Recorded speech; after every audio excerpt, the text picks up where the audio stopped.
Okay, I'm gonna call the meeting to order at 4:02. Any public comment from anyone? No one speaking up? Okay, very good. Approval of the previous minutes, motion. Okay. They passed. We're ready for you already. Wonderful. Good afternoon. All right. Oh, thank you, Chief, for putting that up. So we have April warrants that total $46,770.39. And the total for payroll is $19,005.86. That includes Chief Carlton's salary of $6,863.37 and Chief Shield's pay of $3,675.69. And there was one event for each of the commissioners along with the board secretary. The total payout for the volunteers, including the warrants, is $17,069. I believe the board has the March financial statements that have been handed out for your review. So today I'm requesting the board's approval for the warrants and payroll for the month of April in the amount of $65,776.25. Any questions?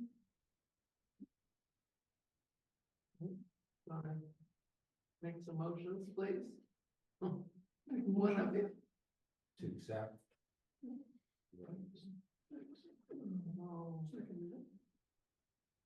Okay. Motioned and seconded and approved.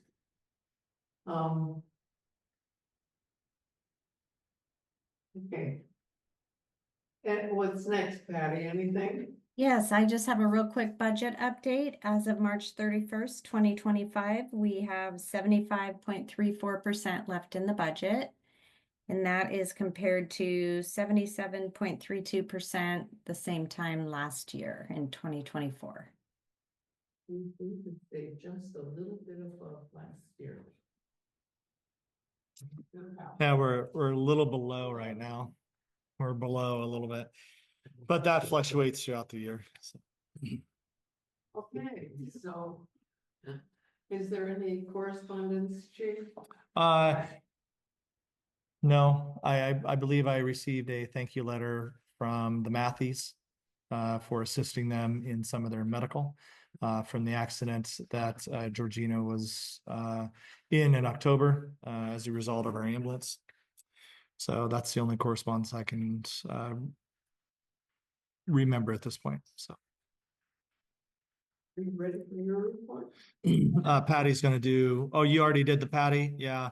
I'm going to do the warrants real quick so everybody understands the warrants. Thank you, Chief. Yeah. So warrants over 1,000. Marketplace is shift supplies, weekend duty supplies. Wex Fuel is obviously our fuel account. CSD attorneys, that was for legal fees in a collaboration with Snur Law Office. And then we have Skagit 911, and that was for our agreement, our interlocal agreement with our new radios and the Smart Connect console that they have down there for services coming up. So that deals with our new radios. The credit card, Northwest Radiologists, the UW Medicine are both for the tort claim that the Matthews provided us in regards to some of her medical bills from the accident last October. EMT and fire training, that is for EMT training. Peace Health MedPay, again, that was for a payout for the Matthews. Life Assist is where we order all of our medical supplies from for our ambulances and our other vehicles. Bergen is for clothing. Hughes Fire Equipment, do you remember what Hughes Fire was for, John?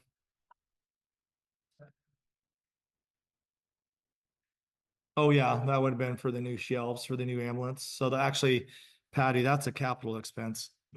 I didn't register that. So we'll need to make sure that's a capital expense, and that's for the new ambulances. So we've had to buy rails for the compartments in the ambulances so we can put up shelves. So we can store more stuff in the ambulances. One of the shelves they sent us was not cut right, so they have to resend that to us. It didn't fit. And then getstreamline.com. That is our new website.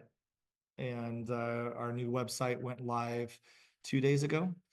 And it has a new look to it, a new feel. I'm happy to share that with the public today, maybe at the end of the meeting, bring it up just so everybody can see the new layout of the new website. And we went with Streamline because they're ADA compliant, and all governmental agencies are going to have to be ADA compliant by 2027, I believe, 2026, 2027. I want to say it's 2027.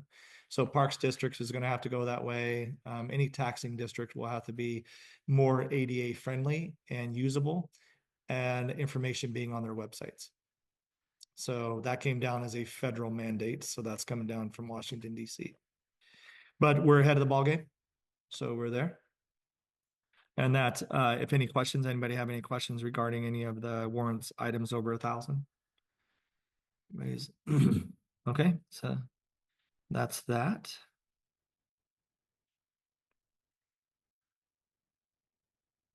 And then you're ready for my report. So what's next? I'm sorry. Just hope. I think it was.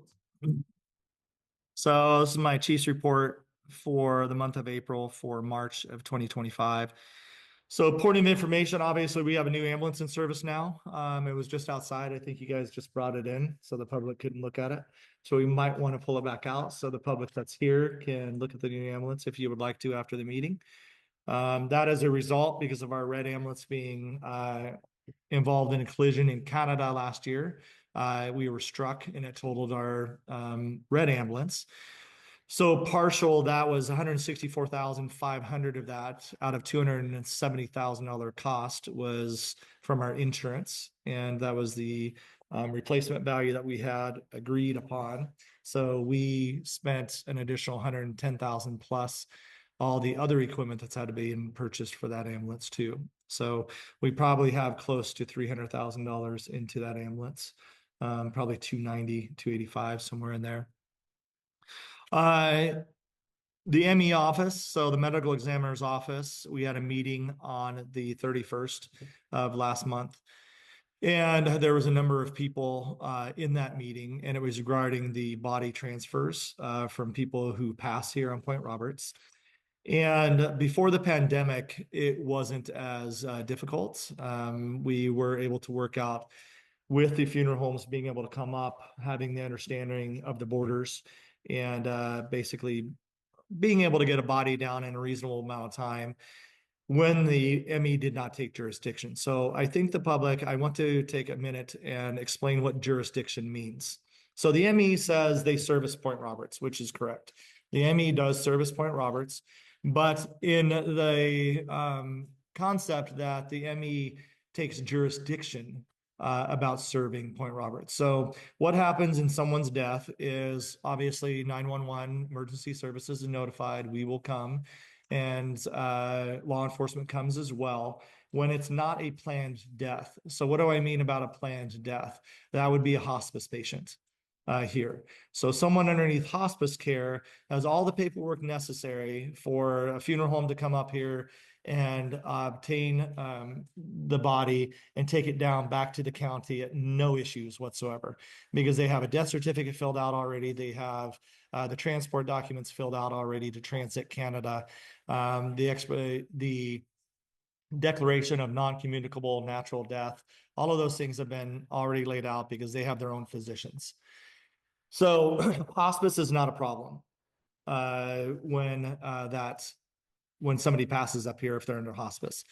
We're not even involved usually with a hospice patient here because everything's set up beforehand. So when the ME's office, the medical examiner, which is the person who will do autopsies on someone, when they take jurisdiction, then they take legal authority of that body. They get a death certificate filled out. So they get the travel documents filled out for the border. They have a funeral home come up here. The funeral home has all of those appropriate documents, and they have no issue transferring the body back down to the county. It's when the ME does not take jurisdiction for an autopsy that the problems exist. Because when the ME says we're not taking jurisdiction, we don't feel an autopsy is necessary on that patient, then they hang up the phone and we have no paperwork at that point. And this is what I've been battling, with the previous ME, and now this ME is new to office. He's been here probably 6-7 months, but I've had numerous conversations with him. I had numerous conversations with Sat Paul's office, both in person and by email, expressing this difficulty. And it would take us, anywhere from 6, 7, 8, maybe 9 hours sometimes to try to get Canada to agree to allow us to take the body across. And it would have to be in one of our vehicles, a fire district vehicle. So it'd have to be in a marked vehicle. I would have to use two of my personnel to transport the body to Blaine, to the funeral home that will not or is not able to come through and pick the body up because they have no paperwork to transfer the body back through Canada and back to the county, because the ME has been unwilling to give us that letter of non-communicable natural death. So we had a death here 2 weeks Friday, I think. 2 weeks Friday, and before that we had another death. And the death before the most recent one, that took us 7 hours and a little bit more to handle. And the loved ones had to watch their loved one who had passed, who was deceased, continue being where they were inside the house without anybody doing anything about it. The ME did not take jurisdiction on that body. It just so happened that the clinic was open that day, and Dr. Sean. It wasn't Dr. Sean, Dr. Evans, and Dr. May. I believe Dr. May was on duty that day, had seen the patient once, and wrote one sentence on super track letterhead. Person died, was non-communicable, and died of natural causes. Within 5 minutes, I had that letter in my email box. Within 10 minutes, it was to PHAC. So every time the medical examiner's office doesn't take jurisdiction, the law enforcement officer or myself have to call Ottawa, regardless of the time of day. We have to call Public Health Administration of Canada, or PHAC. It's PHAC, PHAC. And we have to talk to somebody regardless of time of day. 2 a.m., we call. And we go, we've had a death in Point Roberts. We need to get a clearance number for CBSA. Are you able to do that? And they ask for a letter of non-communicable natural death, which when the ME doesn't take jurisdiction, we don't have. So it just happened that Dr. Lori was here, Dr. May was here, and she said yes. 5 minutes had the letter, 10 minutes it was in Ottawa by email, and within 30 minutes we had clearance at the border. That's all we've been asking for the ME to do for us, is to have that letter of non-communicable natural death. So I went to this meeting. We had 2 council members at this meeting. We had the ME's legal county prosecutor at the meeting. We had the operations manager from the ME's office there. The ME himself was there. We had a deputy executive from the executive's office was there as well. We had a lieutenant from the sheriff's office, and then myself. So a lot of people, and then Kendra Cristelli, which works for support officers for supporting families and stuff. She was also there. I had to re-explain what our situation was to everyone. And I was very happy that the ME came to the meeting with a letter. And the letter stated everything except natural death. And I had to request the ME, and his legal is sitting there, and I had to request to the ME that PHAC requests that the letter has natural death and non-communicable in it, and that they would please add the natural death statement into that letter, and also put a case number on that letter for us. So if PHAC has any questions, they have a case number they can refer back to the ME's office. And then that letter be directly sent from the ME's office and not from my desk or not from a deputy sheriff officer's computer in their apparatus.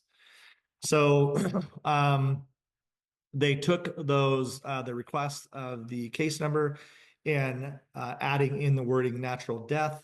And they said they would go back and discuss that. And I'm still waiting on the revised letter.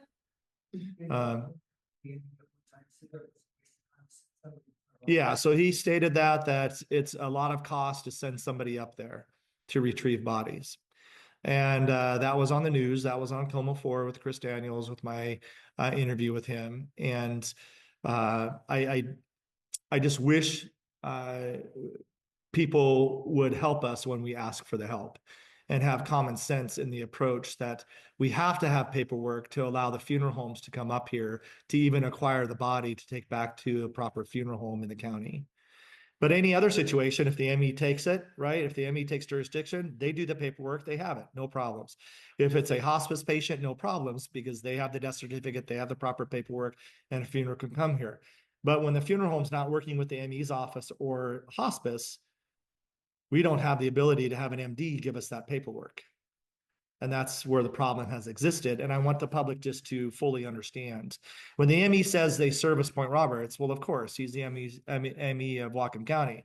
But he doesn't go further and explain that, well, we don't give them paperwork that they need to be able to cross the border when we don't take jurisdiction of the body. And it's become more difficult since COVID, obviously. Now, and PHAC, Public Health Canada, is very, very nice, wonderful on the phone, very helpful, but their hands are tied with the regulatory stance that they've taken with bodies coming from another country, whether it's the United States or somewhere else. And we have to have that paperwork for them to release us the ability to transit through, or a funeral home to come up and gain access to the body. And CBP and CBSA, they're incredible to work with too. They have very good understanding. The men and women of those agencies are also wonderful.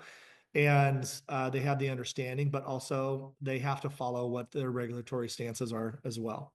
So I get that. And that's why we've asked for help. But now it's in the Bermuda Triangle again, and we're in a holding pattern with a finalization of the letter, having the two components added to it so it meets PHAC's criteria for us to be able to have that efficiency when no one is helping us get the body back down to the county for the family. So understand that I'll do everything I possibly can to support the family. Our support officers will support the family during this process. And if the family wants the body removed from the home, then we will likely remove the body from the home and bring it back to the fire station while we're awaiting that transfer down to the county from a funeral service. Yeah, so another issue that came down was the ME recommended that we have a freezer here for bodies. And I said that was a non-starter for my community. And the reason why I said that is because that's a psychological and social impact to this community. When, in my belief, this community is a golden nugget of Washington State. We should be an extreme value. We are an extreme value to Washington State. With our rich history, our unique geographical isolation, how we became to be in Point Roberts in 1846, and all of those things. And sometimes I believe we're treated like we're a blemish on someone's face. And, today we had congressional members, in Point Roberts and the governor's office here discussing the economics and the tariffs and everything. And when we ask for help, we really need it. We are such a resilient and wonderful community and take care of each other on a normal basis to extreme extents. But we get to a point to where we need the assistance. And when we ask for that, they should be ready and willing to help us. And I have not received that through the previous ME. And I'm hoping and will be very happy when I get another letter showing that they've added what PHAC is requesting and that this can be behind this community. And the next person who passes here, the family doesn't have to worry about their loved ones staying around here very long and finally being taken down to a proper funeral home and starting the process of grieving and healing as well. Because having bodies here in Point Roberts in a freezer and a family driving by that freezer or driving by the fire station where the freezer's at and wondering if their family members have been removed yet, that's a psychological and social issue that this community doesn't need to have added to it when we have everything else going on, and we're asking for additional assistance. So, that's the ME situation. Anyone have any questions about the ME situation? They get into this angle. Again, just pointing fingers and shuffling. They thought it was an RCW issue in one of my meetings. They said it was an RCW issue, and that you know, to push it off on the state. Well, we can't do anything until the RCW changes. So I called our representative Shoemake and explained the situation to Shoemake, and Shoemake called the ME's office, and the ME's office denied that it was an RCW issue and said she didn't need to be involved. So that was interesting to hear too, after I was told in a meeting that was an RCW issue. When does it become a health problem? I mean, everyone's discussing it. Sure. Well, I mean, the health problem exists when the body starts to decay, right? And that becomes the issue. And we highly respect the person who is deceased and their remains, and we package it appropriately. But it's really coming back to the efficiency, effectiveness that the rest of the county has. Nowhere else in the state does this have to happen to get a body down to our county. Because anywhere else in our county, you don't have to cross an international border, and no paperwork is necessary for a funeral home at any time to go pick up a deceased person from someone's home or a location. So they can go without a death certificate, they can go without a communicable natural death statement, because they don't have to cross the international border. And this is something I've been explaining over and over for the better part of the last year to the previous ME and now to this ME, and no one has had the interest to help. It's actually a conscious interest to help, right? And they just don't have that for Point Roberts, because we only have maybe a half of 6 deaths a year on average.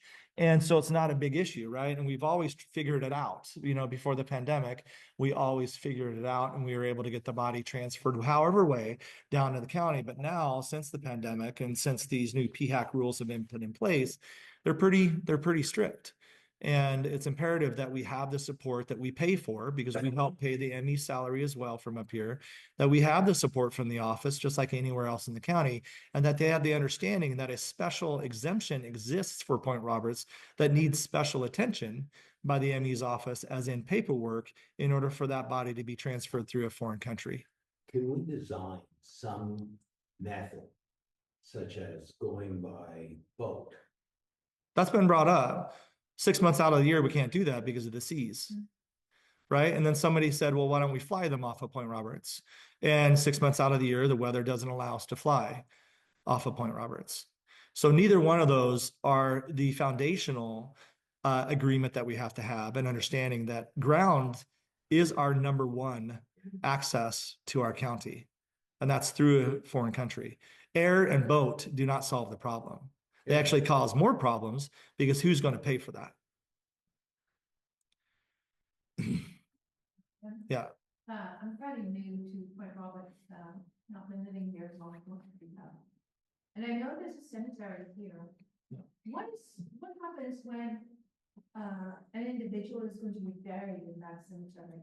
Sure. Do they then have to be transported, processed, and then come back? Yeah, same process happens. Yeah.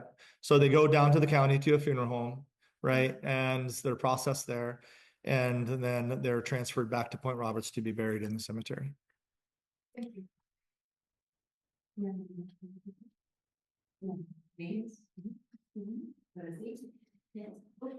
I don't see people out there with a body next to shovels, and they're just burying somebody just out of the blue. I don't see. Maybe that's happened back in the day, right? But it doesn't happen. Yeah, it definitely happened back in the day. But but that doesn't happen. Everybody has to go through a formal process and then come back to Point Roberts for that. Yeah. So I'm hoping that we had a Canadian pass away Yeah, a week ago Friday or 2 week ago Friday. And this was after, I believe, the Como 4 news came out. And it was during business hours with the ME's office. They did a working death certificate for this gentleman who was a Canadian citizen. So we could have a Canadian funeral home come from Canada, pick up his body directly and take it back into Canada. So they would not have to be transferred to Bellingham and then back to Canada through a funeral home system. In my 13 years, that's the first time that's ever happened for me. And it was a grace for that family because I was telling them what was happening, right? And the difficulties we were having, that the loved one that had just passed would have to go down to Bellingham, and then they would work out the transfer back to their funeral home in Canada. And by having this done, they've never done a working document for us since I've been chief here. Even Goalfogel, no, that was before the pandemic, but even the previous ME and this ME has never done that for us if they don't take jurisdiction. So this day, they did it. And we were able to have a funeral home from Canada come pick up the Canadian and take them directly back to Canada, which was the right thing for the family. But that should be the right thing that is done for all people that visit and live here in Point Roberts as well. So Is there another way that, I mean, the state has to have some responsibility? they don't, it's an international federal border, so they have no control over the federal border. But is there any exception that could be made with a certain amount of money given to Point Roberts for these special cases? We still need an MD letter. We still need the letter from the ME, right? Or a medical physician stating non-communicable, non-natural death in order for that paperwork. It doesn't matter if I could contract with a funeral home from Whatcom County, but they can't come here without the paperwork. I hope I'm explaining this correctly. Well, then, can a fund be put together where someone can, if you pay for someone to do it? Right. Well, that's what we pay our taxes for.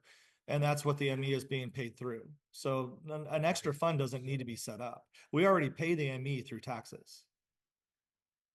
So his job is to be here for us. And he says he serves the community. But what the community was missing in all of this story was he goes, yeah, I serve it. Of course I serve Point Roberts. But he was unwilling to explain the jurisdictional cases and what that means and the lack of paperwork that we receive, which we absolutely have to have for a funeral home to be able to transfer a body from Point Roberts down to the county, which he does not provide unless they take jurisdiction. They provide it to themselves then, or it is a hospice patient who obviously has all the paperwork that is necessary outside of the ME's office. When you're under hospice, you don't go to the ME for an autopsy. That's why you're in hospice, because you know you're going to die of an illness, right? So it's only when the jurisdiction is not taken by the ME's office that we have no paperwork, and it puts all the onus on us and the sheriff's department. And the sheriff's department has been incredible to work with as well. Their deputies are amazing, and they don't have to stay here. Any other death in the county. So I also work as a firefighter paramedic in the county full-time for Whatcom 7, which is Ferndale Fire. And when I have a death from a cardiac resuscitation, we're unsuccessful in getting the pulses back. Law enforcement will come and do an investigation, and it's the Whatcom County Sheriff's Office. They'll come and do the investigation. And if there's nothing nefarious, right, about that, they leave and they go back to duty for the rest of the county for their law enforcement things. Well, they've been gracious and ethical, and they stay with us up here for 6, 7, 8 hours, whatever it takes, to make sure that body is going to be off of Point Roberts and transferred correctly down to a proper funeral home for the family. And they've been graceful with that, where they do nowhere else because they don't have to. Because again, a funeral home can come to Ferndale any time of day, night, doesn't matter, vacation, holiday, all of that, and pick up someone who has passed away there without any paperwork and take it back to their funeral home. And then they get the paperwork afterwards at that point. So it's been very personal to me because I've seen the suffering and the extension of the impact, not having a loved one removed efficiently and taken care of, that the families have had to go through here. And this is my home too, right? And it's very personal to me. So I'm hoping that I get a letter here in the next few days or next week. But if I don't have it by then, the process will have to be potentially taking this even further. Because we have to have that correction, we have to have that support. And they did the letter already, but PHAC needs natural death statement within that letter. Did they know that ahead of time? They've known that for quite some time, what PHAC, and they have PHAC's number, right? And they can call PHAC and get that directly from them. And that's exactly what we're told by the investigators from PHAC that answer the phone that are requesting. The letter has to say non-communicable disease and natural death. So, yes. Grandmother in as one of the, like, they had a cottage here for many years. The grandmother had a cottage. He's Canadian, and I think he's buried in the cemetery here. So, and he passed away in Canada. So there must have been some. I must ask his sister, who's my very good friend, how that was arranged. Yeah. You know, it's when you get to the age where I am now doing my living will, I want to know where I want to be. Sure. And once a body's embalmed, it's a different process as well. And because now it's preserved, everything's done. Right. And that makes international border crossing still requires paperwork, but it's non-communicable and everything's taken care of at that point. So, the ME says they've shipped bodies back to Mexico, back to Canada, back to everything, but it's after the process has been complete. And then the paperwork has to be, and then people are shipped wherever they need to go. So, yeah, Canadians, I'm sure, can come down here and be buried at the cemetery, but there has to be a process and paperwork to allow that body to transfer over the border at that point. Yeah.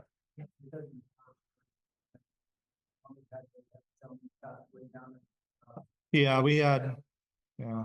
And the ME wasn't vaccinated, so he couldn't come here, so they had to come by road, and they wouldn't let us move the body. So it sat on the beach for 12 hours, with all the grandkids running around.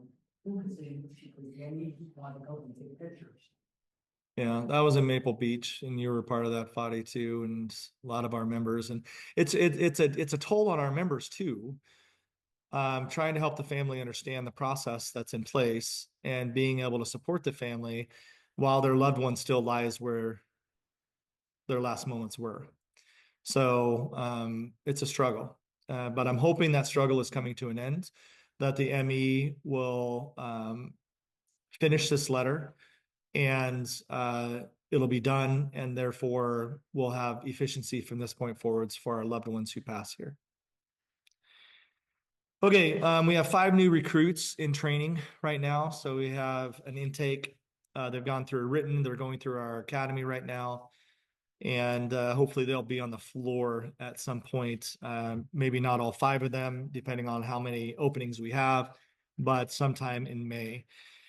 I have 4 members that are bumping up to advanced EMTs. They're going through advanced EMT training, and I have 2 members that have come on board and they're going through their basic EMT training.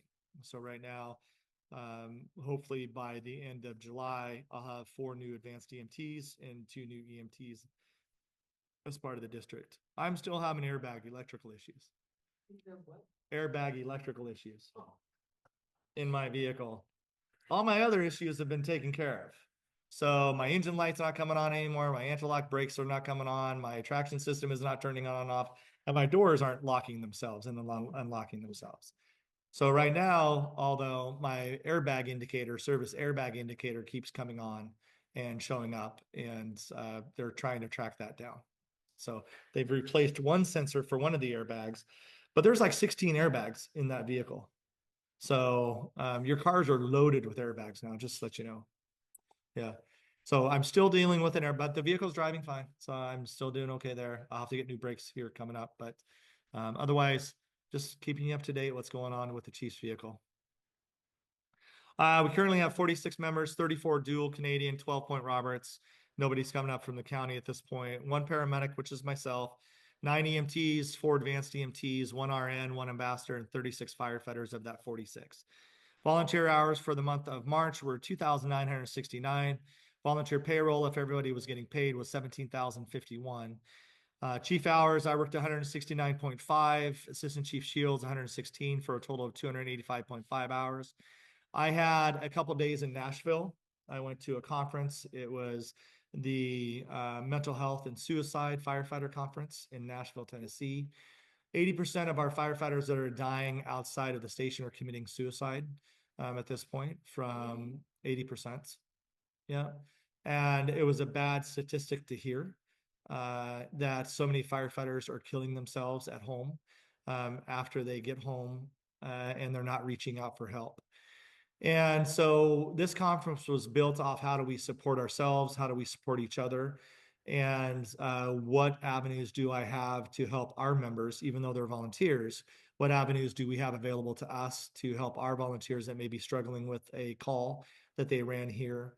And when we had the double hanging on Gulf Road, I had 4 new members, and that was their first call that they had ever gone to as a member or as a medical practitioner. So we need to have debriefings. We need to have people that our people can go to, employee assistance program. I've just signed a contract with EAP, and EAP is very reasonable. I was amazed how reasonable EAP is. And I picked 5 sessions that a person can do with a counselor to talk about anything that they want to talk about, whether it's on the job, whether it's family related, personal, whatever. And it's extremely reasonable for this district to be involved in that. And it allows, that's 5 visits per incident. So if something else comes up, they've already talked about something. If something else new comes up, they have another 5 appointments that they can make. And it's 5 hours worth of time with a professional counselor. So I think that's incredible. And I hope, if members of mine are having difficulties, they'll come to me or they'll take advantage of that and have a healthy life, healthy mind frame and stuff like that. Total calls, 33. We had 9 EMS calls. We transported 1 patient. Airlift took 4 patients. We had 2 no transports. We gave 2 patients to county medics. We had 9 community care, community paramedic calls. So we went in home with people in our community that we do home visits on. We had 9 of those. We had 8 public service calls last month, and we had 7 classifications of fire, 1 permitted, 1 illegal burn, 1 smoke investigation, 1 false alarm. We had a power line issue, and we had 1 wrong address. So, and 1 animal rescue. So that completes my chief's report for April for the month of March 2025. I can answer any questions if anybody has it. Good No? report. Okay. Okay. Unfinished business? You have any other? Do we have, John, can you think of any unfinished business? Linda, do you have anything that that we're having issues with? I don't think we do. Again, the new ambulance is in service, but we're still outfitting it. Some things but it's in service.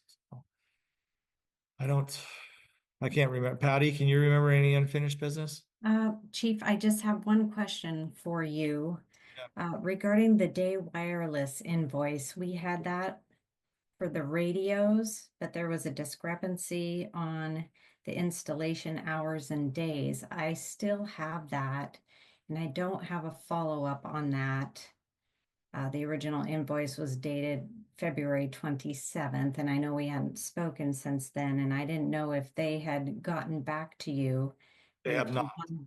Okay, did you want to hold that until the next meeting or process that anyhow at this meeting? Nope, we'll hold it. Okay, We'll hold it, and I'll call Day Wireless tomorrow, and I'll get an update on where that is. okay, And great. I just wanted to double if check. wires Thank got you. crossed and we have the correct invoice, then we'll just go ahead and we'll do that invoice next meeting. Okay, thanks for the clarification. Okay, I'll have to take a look.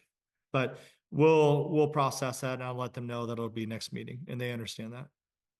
Okay, thank you. Okay. New business? No, the invoice she's speaking of is $25,000 with of an invoice. And that's how much it costs to have Day Wireless come up here and install all of our new radios in our vehicles. And they spent 2 days here. So it was supposed to be 4 days. So that's why we're looking at a restructuring of the cost of that invoice and making sure that we're levied the correct price for the services that they performed and the least amount, the less amount of time they spent here in Point Roberts, because they had planned for 4 days with 3 personnel and it was only 2 days. So we'll get that figured out and we'll probably submit that next month. $25,000 to come up here and install radios in 9 vehicles.